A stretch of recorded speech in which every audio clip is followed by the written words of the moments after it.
প্রিয় শরীয়তুল্লাহ জামি মসজিদের সম্মানিত মুসল্লিয়ান ভাইরা ও মায়েরা, শুরুতেই আল্লাহ তাবারক জাল্লা শানুহুর দরবারে শুকর আদা করছি যে মহান আল্লাহ আজকের এই পবিত্র জুমায় আমাদেরকে হাজির হওয়ার তৌফিক দান করেছেন। আমরা সকলেই মহব্বতের সঙ্গে পড়ি আলহামদুলিল্লাহ। আরও শুকরিয়া জানাই সেই মহান আল্লাহ পাকের, যিনি আমাদের শারীরিক সুস্থতা দান করেছেন, যার লয় নেই, যার ক্ষয় নেই, যিনি অমর অক্ষয় চিরস্থায়ী চিরঞ্জীব, সেই মহান আল্লাহ তারই দরবারে আবারও শুকর আদা করি। কারণ মানুষের জীবনের সবচেয়ে বড় নিয়ামত হলো শারীরিক সুস্থতা, এর চেয়ে বড় নিয়ামত আর নাই। স্ত্রী বলেন, সন্তান বলেন, মা বাবা বলেন, আত্মীয় স্বজন ভাই ব্রাদার বলেন, শারীরিক সুস্থতা না থাকলে কোনোটাই ভালো লাগবে না, কোনো কিছুই ভালো লাগবে না। শারীরিক অসুস্থতা মানুষের জীবনের সব ব্যর্থ। সর্বকাজের মূলে শারীরিক সুস্থতা, ইবাদতের মূলেও তাই। আপনার ইবাদত করবেন কি করে? আপনি বিছানায় পড়ে আসেন, কাতরাচ্ছেন, বাঁচার জন্যে কাতরাচ্ছেন আল্লাহর কাছে। শারীরিক সুস্থতা মানুষের জীবনের সবচেয়ে বড় নিয়ামত। আল্লাহ তাআলা আমাদেরকে শারীরিক সুস্থতা দিয়েছেন, এই জন্য আরেকবার পড়ি আলহামদুলিল্লাহ। আমরা সাক্ষ্য দিচ্ছি আল্লাহ ছাড়া কোনো ইলাহ নেই, কোনো মাবুদ নেই, কোনো উপাস্য নেই, একমাত্র মহান আল্লাহ ব্যতীত। সমস্ত দরুদ ও সালাম বর্ষিত হোক আমাদের সকলের প্রিয় নবী, মানবতার নবী, প্রিয় নবী, আদর্শের নবী, যার সুপারিশ ছাড়া কোনো নবীরাও জান্নাতে যাবে না। আমরা তো পরে আছি, কোনো নবী রসুলগণেরাও জান্নাতে যাবে না রসুলের সুপারিশ ব্যতীত।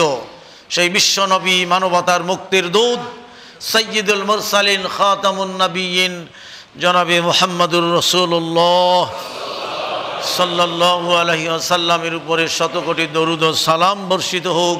আল্লাহুম্মা সাল্লি আলাইহি আল্লাহুম্মা বারিক আলাইহি। প্রিয় শরীয়তুল্লাহর ভাই ও বোনেরা, আমি বিষয় নিয়েছি পিতামাতার প্রতি সদাচরণ। এই বিষয়টি এমন একটি মোস্ট ইম্পর্টেন্ট বিষয়, জান্নাতে যেতে গেলে পিতামাতা ছাড়া সম্ভব নয়। পিতামাতার প্রতি অসন্তুষ্টি আল্লাহর অসন্তুষ্টি, পিতামাতার প্রতি নাফরমানি আল্লাহর নাফরমানি। আল্লাহর নবী মুহাম্মদুর রাসূলুল্লাহ সাল্লাল্লাহু আলাইহি ওয়াসাল্লামের কাছে আব্দুল্লাহ ইবনু ওমর ইবনুল খাত্তাব, তার মানে ওমরের পুত্র আব্দুল্লাহ, রসুলের কাছে পিতার বিরুদ্ধে অভিযোগ করলেন। তিরমিজি, ইবনে মাজাহ, মেশকাত। কে অভিযোগ করলো? ওমরের বেটা আব্দুল্লাহ। সহজ কথা নয় যে ওমরের প্রাসাদ আল্লাহর নবী জান্নাতে দেখে এসেছেন। ওমরকে ডেকে বলছেন, আমি তোমার জান্নাত দেখলাম, তোমার প্রাসাদ দেখলাম, ঢুকতে মন চাইলো, কিন্তু আমার বিবেকে আত্মসম্মানে বাধা দিল। ওমর বলছেন, কেন ঢুকলেন না? কয় না, যেটা ওমরের জন্য করা, ওমরই প্রথম ঢুকবে। সুবহানাল্লাহ। সেই ওমর, রসুল বলেন, আমার পরে যদি কেউ নবী হতো তাহলে ওমরই হতো। আল্লাহু আকবার। সেই ওমর, যেই ওমরের তাকবীরের ধ্বনিতে আবার 360টা মূর্তি সব ভেঙে চুরমার করে দেওয়া হলো, সেই ওমর, যার বিরুদ্ধে অভিযোগ করলেন আব্দুল্লাহ ইবনু ওমর ইবনুল খাত্তাব। খাত্তাবের পুত্র ওমর, ওমরের পুত্র আব্দুল্লাহ অভিযোগ করলেন কার কাছে? রসুলের কাছে। সহজ কথা নয়। কি অভিযোগ করলেন?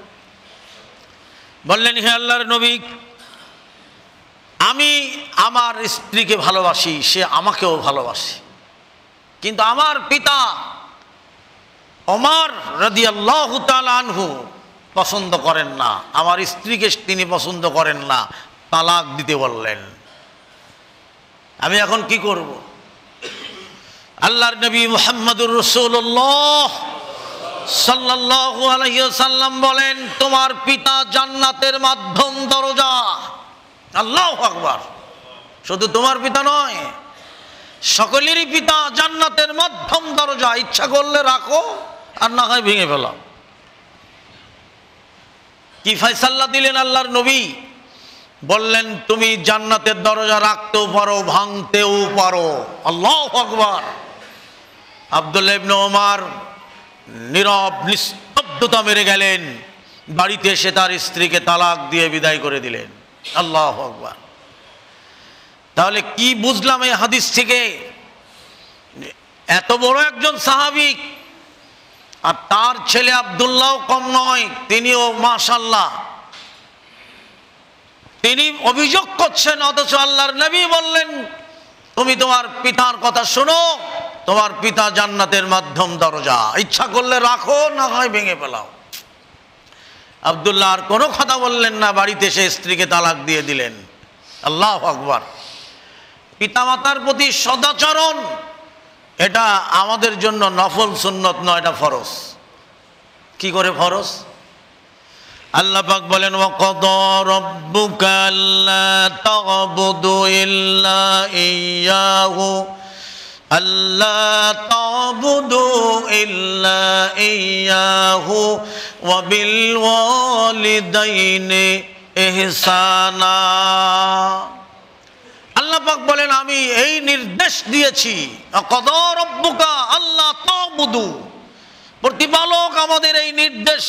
ওয়াকাদা রাব্বুকা মানে আল্লাহ চূড়ান্ত ফয়সালা করে দিয়েছেন, যা কখনো এর পরিবর্তন হবে না, পরিবর্তন হবে না, সংযোজন হবে না, বিয়োজনও হবে না। এটা চূড়ান্ত ফয়সালা। কার? কি ফয়সালা? ওয়াকাদা রাব্বুকা দিয়ে আল্লাহ পাক চূড়ান্ত ফয়সালা করে দিয়েছেন, যা আর কখনো কোনো কালে কিয়ামত পর্যন্ত পরিবর্তন হবে না। এটা আল্লাহর ফয়সালা। আল্লাহ তা'বুদু, তোমরা শুধুমাত্র আল্লাহর ইবাদত করো, আল্লাহর আনুগত্য করো, তারই দাসত্ব করো, আর কারো না। এটা আল্লাহ চূড়ান্ত ফয়সালা করে দিয়েছেন। যত রকমের যত ধরনের ইবাদত আছে সব আল্লাহর জন্য হবে। দান করবেন সেটা মানুষ দেখানো না, সেটাও আল্লাহর জন্যে, সেটাও আল্লাহর জন্যে। সিয়াম পালন করবেন আল্লাহর জন্যে, হজ পালন করবেন, হাজি বলবে তাই না, হজ শেষ হয়ে যাবে, সেটাও আল্লাহর জন্যে। মানুষের জীবনের যত রকমের ইবাদত আছে, আনুগত্য আছে, দাসত্ব আছে, গোলামি আছে, সব আল্লাহর জন্য হবে। এটাই আল্লাহর চূড়ান্ত ফয়সালা, চূড়ান্ত নির্দেশ আল্লাহর। এই নির্দেশ আমার ভাইয়েরা পরিবর্তন হবে না, পরিবর্তন হবে না। এটাই আমাদের মাথায় রাখতে হবে। এর নামই হলো তাওহীদ। আর তাওহীদ ছাড়া একটা লোক জান্নাতে যাবে না। তাওহীদ মানেই মানুষের জীবনের সকল প্রকার ইবাদত শুধুমাত্র আল্লাহর জন্যে, আর সকল প্রকার চাওয়া পাওয়া কামনা বাসনা সেটাও তার কাছে। এই মনে রাখতে হবে আমাদের, কারণ আল্লাহ 1,24,000 নবী রাসূল পাঠিয়ে একটা দাওয়াত দিয়েছেন, আনি'বুদুল্লাহ ওয়াজতানিবুত তাগুত, তোমরা আনুগত্য করো আল্লাহর, আর তাগুতকে তোমরা বর্জন করো। এই দাওয়াত নিয়ে সকল জাতির মাঝে নবী রাসূল আল্লাহ প্রেরণ করেছেন। তার দলিল হলো আল্লাহ পাক বলেন ওয়াকাদা রাব্বুকা ওয়ালাকাদ বাসনা ফি কুল্লি উম্মাতির রাসূলান আনি'বুদুল্লাহা ওয়াজতানিবুত তাগুত। আল্লাহ পাক এই মর্মে সকল জাতির উপরে নবী রাসূল প্রেরণ করে এই দাওয়াতই দিলেন, আনি'বুদুল্লাহ, আনুগত্য, গোলামি, দাসত্ব শুধুমাত্র আল্লাহর হবে। আপনি জাহিলিয়াত মানবেন আবার মসজিদে সেজদা করবেন, তা চলবে না, তা চলবে না। আল্লাহ পাক বলেন তোমরা বিজাতীয় সভ্যতা, রীতি নীতি, প্রবৃত্তি, তাদের কৃষ্টি কালচার বর্জন করো, গ্রহণ করো না, বর্জন করো। যেখানে আল্লাহর আনুগত্যের পরে মা বাবার প্রতি সদাচরণের কথা বলা হয়েছে, কোরআনের যত জায়গায় আল্লাহর কথা, তারপরে মা বাবার কথা, তারপরেই মা বাবার কথা। এরপরে আল্লাহ পাক বলছেন ওয়াবিল ওয়ালিদাইন ইহসানা, দাইন মানে পিতামাতা, দুইজন, তোমরা তাদের প্রতি সদাচরণ করো। এমনকি কোনো কাফের মা বাবাও যদি তোমার কাছে আসে, তুমি তার সাথে অসৎ আচরণ করতে পারবে না, রাসূলের নির্দেশ। এটা নবীর ফয়সালা। হযরত আসমা রাদিয়াল্লাহু তাআলা আনহা, আসমা বিনতে আবু বকর রাদিয়াল্লাহু তাআলা আনহু রাসূলের কাছে দৌড়ায়া আসলেন, হে আল্লাহর নবী, আমার মা, আমার মা, আমার মা এসেছে, অথচ আমার মা মুশরিকা, মুশরিক স্বামী সহ এসেছে, আমি কি করব? আল্লাহর নবী বলেন আসমা, তুমি তোমার মা বাবার সাথে বিনয়ী নম্র আচরণ করো। আল্লাহু আকবার। এ তো কাফের মা বাবা। আর মুসলিম মা বাবা আমরা কি করছি, তাদের কেমন করে রাখছি, তাদের সাথে যে নাফরমানি করছে আজকের মানে সন্তানেরা শুধু মা বাবার সাথে। আল্লাহু আকবার। সারা বাংলাদেশ মাহফিল করে ঘুরে বেড়ায় দেখলাম যেটা সবচেয়ে বেশি অপরাধ করছে সন্তানেরা, সেটা হলো মা বাবার সাথে নাফরমানি। যদিও তার মা বাবা তার উপরে হয়তো জুলুম করছে, অবিচার করছে, কিন্তু সন্তান করতে পারবে না এমন নির্দেশ কোরআন হাদিসের কোথাও নাই, পৃথিবীর কেউ দেখাতে পারবে না যে সন্তান মা বাবার পরে জুলুম করবে, অবিচার করবে, হ্যাঁ অত্যাচার করবে। মা বাবা যদিও করে তারপরেও করা যাবে না, যাবে না, এই নির্দেশ আসে নাই। হযরত আবু হুরায়রা রাদিয়াল্লাহু তাআলা আনহু রাসূলের কাছে দৌড়ায় আসলেন, বললেন, হে আল্লাহর নবী, আমার মা আপনার সম্পর্কে এমন উক্তি করেছে, এমন কটূক্তি করেছে যা সহ্য করা যায় না। আমি যখনই মায়ের সামনে যাই তখনই মা আমাকে ঘায়েল করে, আপনাকে গালি দিয়ে, আপনার প্রতি অশ্রাব্য ভাষা ব্যবহার করে। হে আল্লাহর নবী, আমি কি করব? আল্লাহর নবীর কাছে আবু হুরায়রা রাদিয়াল্লাহু তাআলা আনহু বলেন, আবু হুরায়রা বলেন, হে আল্লাহর নবী, আমার মায়ের জন্য আপনি দোয়া করেন। আল্লাহর নবী আবু হুরায়রা রাদিয়াল্লাহু তাআলা আনহুর মায়ের জন্য দোয়া করলেন।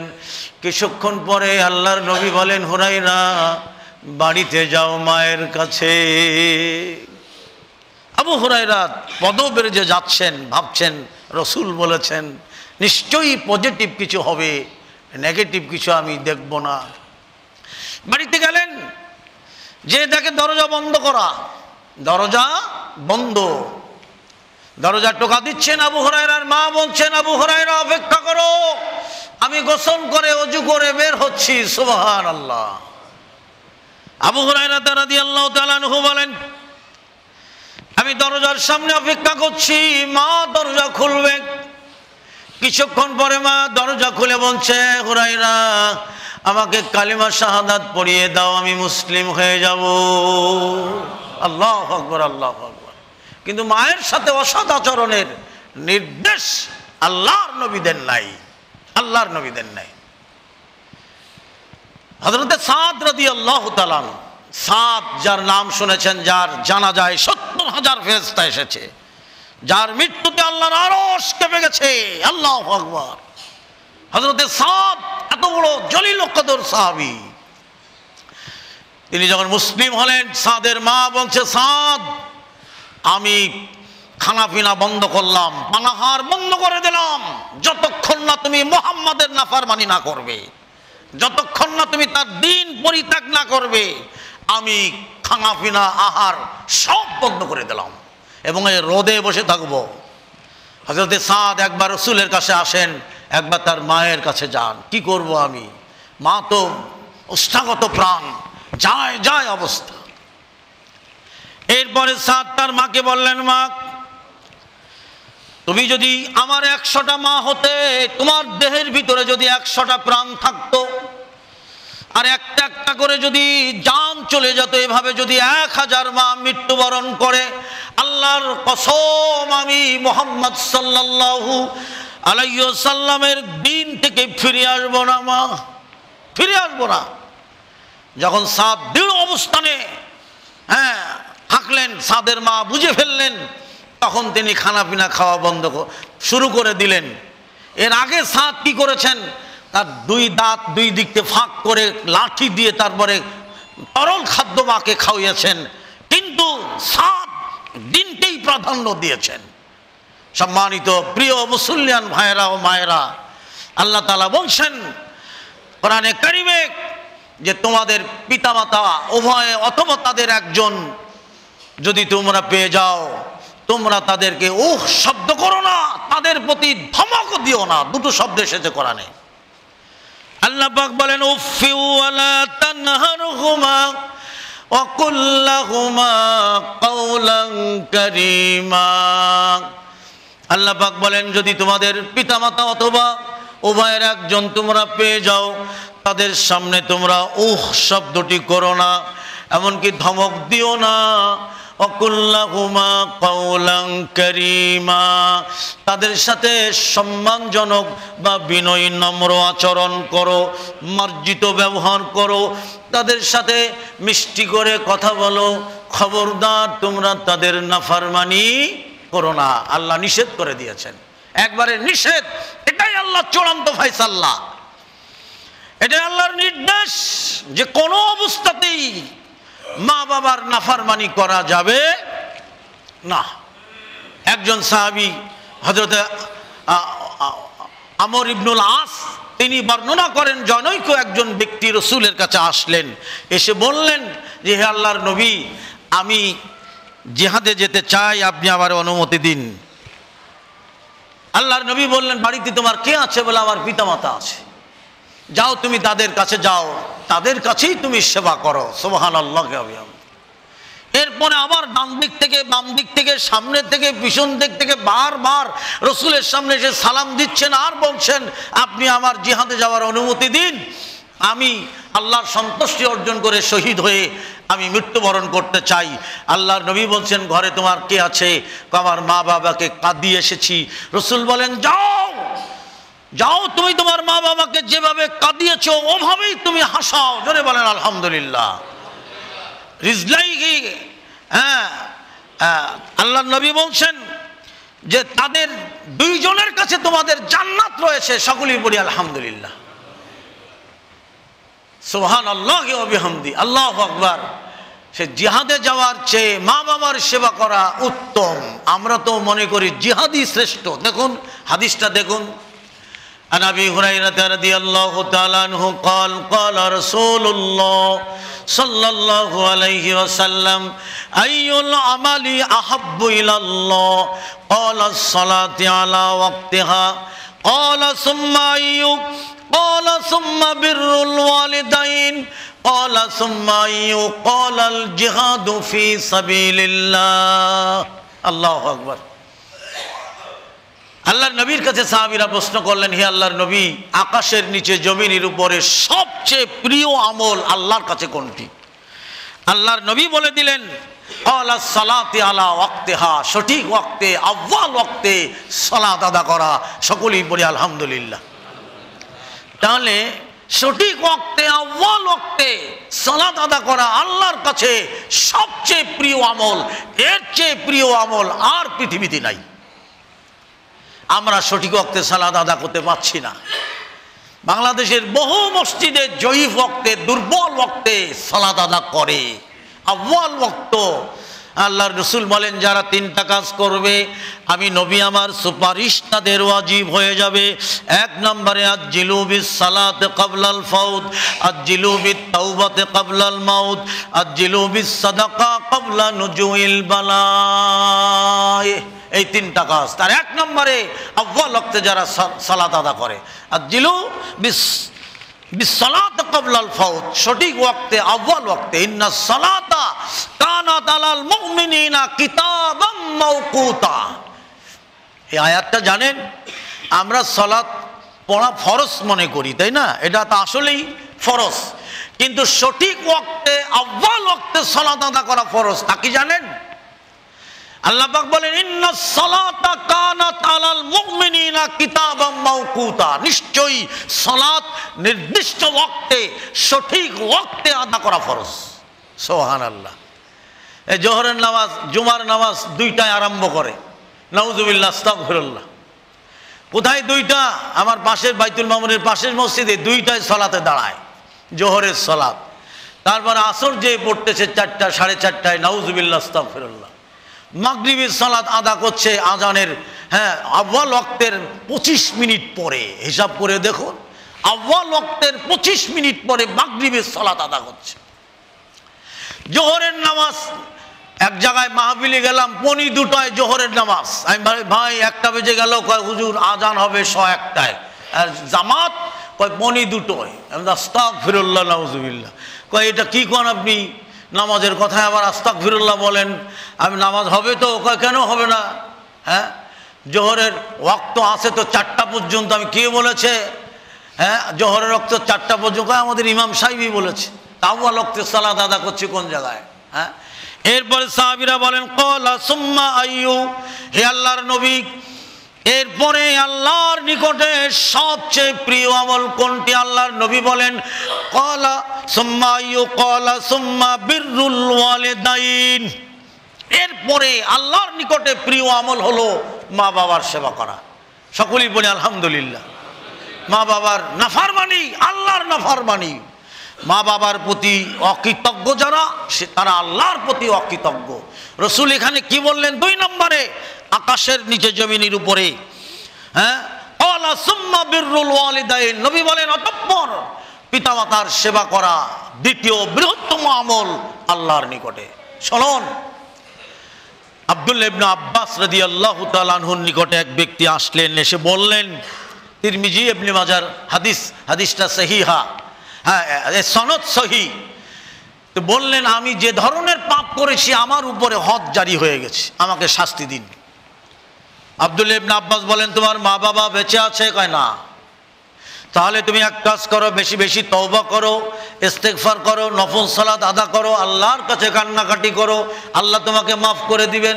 সে বড় ধরনের পাপ করে ফেলেছে। লোকটি চলে গেল। আব্দুল্লাহ ইবনে আব্বাসের পাশে দাঁড়ানো এক ব্যক্তি বললেন যে, দ্বিতীয় কথাটি আপনার যুক্তিসঙ্গত, প্রথম কথাটি কেন বললেন? আব্দুল্লাহ ইবনে আব্বাস বলেন, ও যে পাপ করেছে সেই জন্য আমি বলেছি তার মা বাবা বেঁচে আছে কিনা। পিতামাতার সেবা করা এর চেয়েও বড় আমল আল্লাহর কাছে নাই। ওর পাপ মওকুফ হয়ে যেত যদি মা বাবার সেবা করত। তো মা বাবা যেহেতু নাই, সেহেতু আমি বলেছি তুমি বেশি বেশি ইস্তেগফার করো, বেশি বেশি তুমি তওবা করো, বেশি বেশি আল্লাহর কাছে কান্নাকাটি করো। তাহলে মা বাবা বেঁচে থাকতে বড় ধরনের পাপ করে ফেলেছেন, মা বাবার সেবা করুন, আল্লাহ আপনাকে মাফ করে দিবেন। জোরে বলেন আলহামদুলিল্লাহ। শুনুন, ওয়াইস কারনি এক ব্যক্তির নাম। কি নাম? ওয়াইস কারনি, যেটা হাদিসের মধ্যে আমরা দেখছি। আল্লাহর নবী ওমরকে ডেকে বলেন, ওমর, আমার পরে যদি এই ব্যক্তিটির সাথে তোমার দেখা হয়, সাক্ষাৎ হয়, তোমার জন্যে ওমর, তুমি তোমার জন্য দোয়া করাই নিও। যদি সে দোয়া করতে অস্বীকৃতি জানায়, তাহলে আমার কথা কইও যে রসুল বলে গেছেন আমি ওমরের জন্য দোয়া করার। ওমরের খেলাফতে ওমর হজে আসলেন, সে ওয়াইস কারনিকে খোঁজা শুরু করলেন, খুঁজতে খুঁজতে পেয়ে গেলেন। লম্বা ঘটনায় যাব না। ওমর বললেন, আপনি আমার জন্য দোয়া করুন। ওয়াইস কারনি বললেন, না, আমি দোয়া করব না। ওমর তখন রসুলের কথা মনে পড়ে গেল। নবী বলেছিলেন, ওমর যদি দোয়া করতে অস্বীকৃতি জানায় তাহলে আমার কথা কইও, বলো যে রসুল বলে গেছেন। সুবহানাল্লাহ। হযরত ওমর বলেন, আল্লাহর নবী বলে গেছেন আপনি আমার জন্য দোয়া করবেন। ওয়াইস কারনি তখন বললেন, হ্যাঁ, আমি এখন দোয়া করব। ওমরের জন্য ওয়াইস কারনি দোয়া করলেন আল্লাহর কাছে। এরপরে ওয়াইস কারনি চলে গেল। ওমর বললেন, আমি আপনার বাড়িঘর তৈরি করে দেই, কয় লাগবে না। আপনাকে বাড়িতে পৌঁছাই দেই আমি লোকজন দিয়ে, কয় লাগবে না। আমি আপনাকে বাহন দেই, কয় লাগবে না। দ্রুত গতিতে ওয়াইস কারনি ওমরের সম্মুখ থেকে চলে গেলেন। আমার প্রশ্ন এখানে, রসুল তো দোয়া করে দিলেই যথেষ্ট ছিল, ছিল না ওমরের জন্যে? ওয়াইস কারনির নাম কেন বললেন? এটা যাতে আমাদেরও এটা শিক্ষণীয় ব্যাপার। আল্লাহর নবী বলেন, ওয়াইস কারনি ছিলেন মায়ের সেবক। মায়ের সেবা করতে করতে এত প্রিয় হয়ে গেছেন আল্লাহর।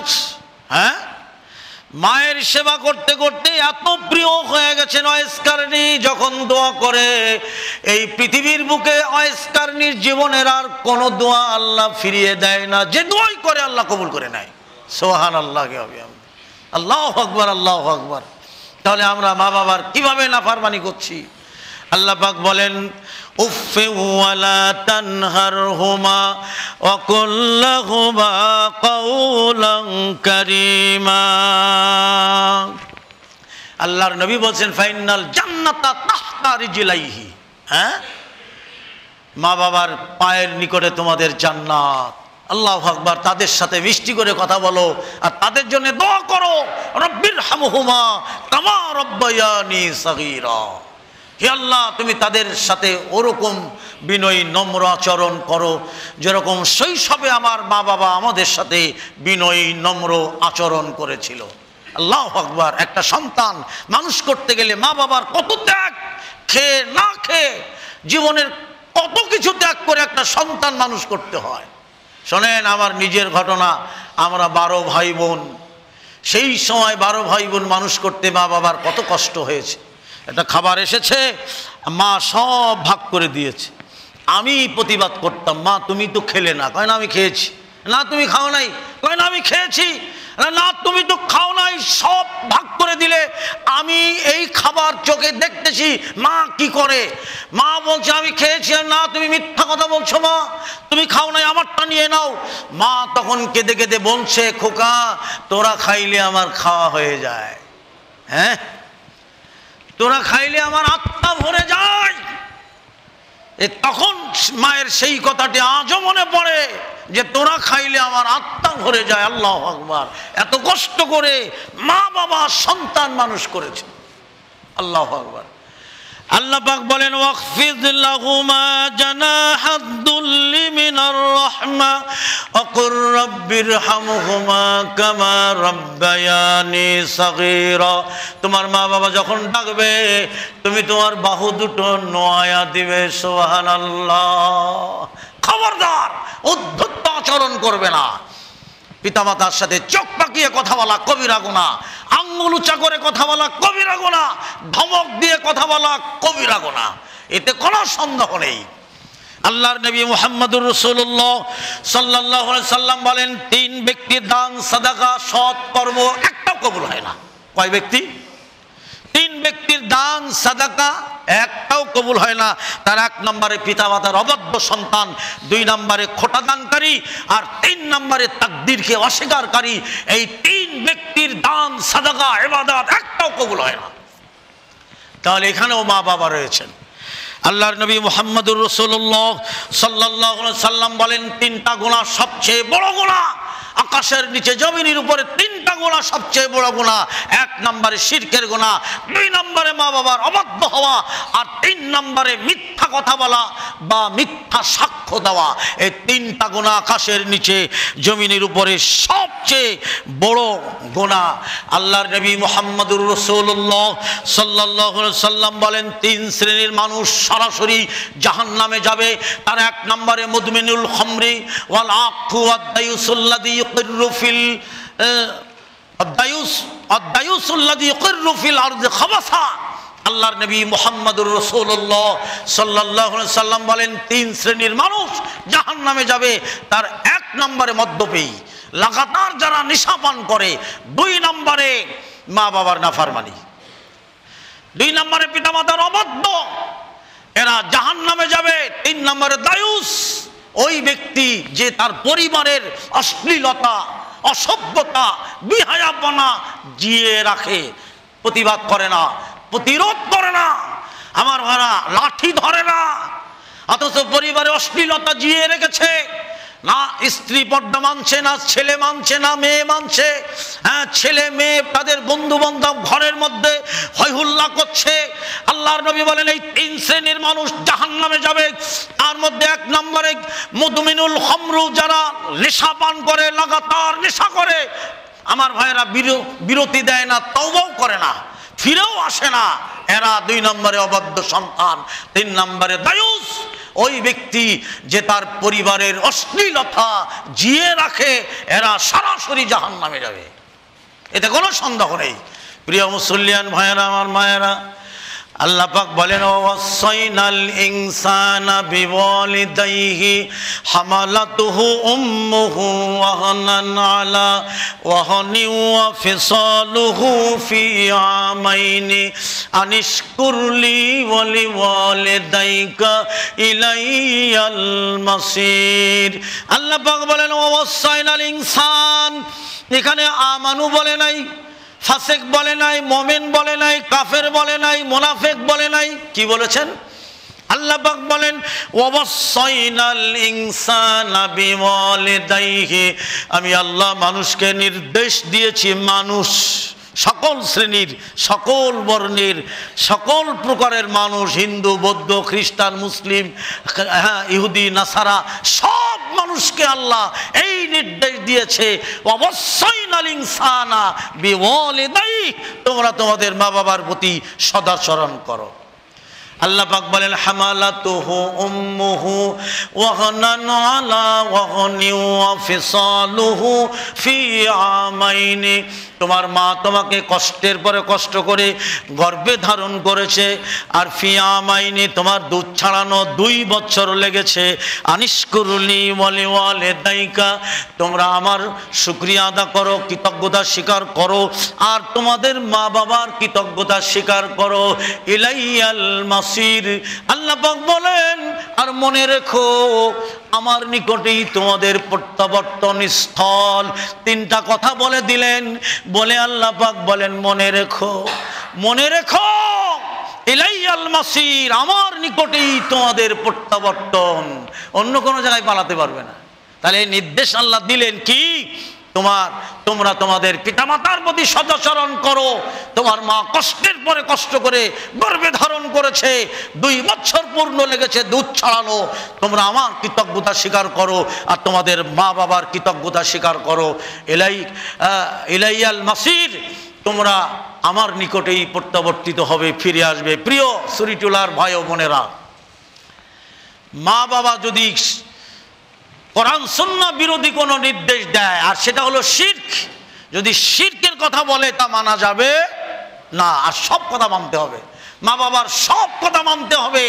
আল্লাহ পাক আমাকে, আপনাকে, আমাদের সবাইকে পিতামাতার প্রতি সদাচরণ করা, বিনয়ী নম্র ব্যবহার করার তৌফিক আল্লাহ আমাদের দান করুক, সকলেই পড়ি আমিন। একটা ছেলে বংশাল থেকে ফোন দিয়েছে, উস্তাদজি সংসার তছনছ করে দিচ্ছি, কি মার আর কি গালিগালাজ আর কি অসভ্য আচরণ, ধন সম্পদের আমার অভাব নেই, কিন্তু অশান্তিতে অশান্তিতে জীবনটা ভরে গেল, ওস্তাদজি আপনি একটু কিছু করেন, আমার বাড়িতে আসেন। এইভাবে বিনয়ের সাথে মোবাইল করছে, কত জায়গা থেকে ওস্তাদজি সন্তানের যন্ত্রণায় আল্লাহর কাছে মৃত্যু কামনা করছি, নাউযুবিল্লাহ, আস্তাগফিরুল্লাহ।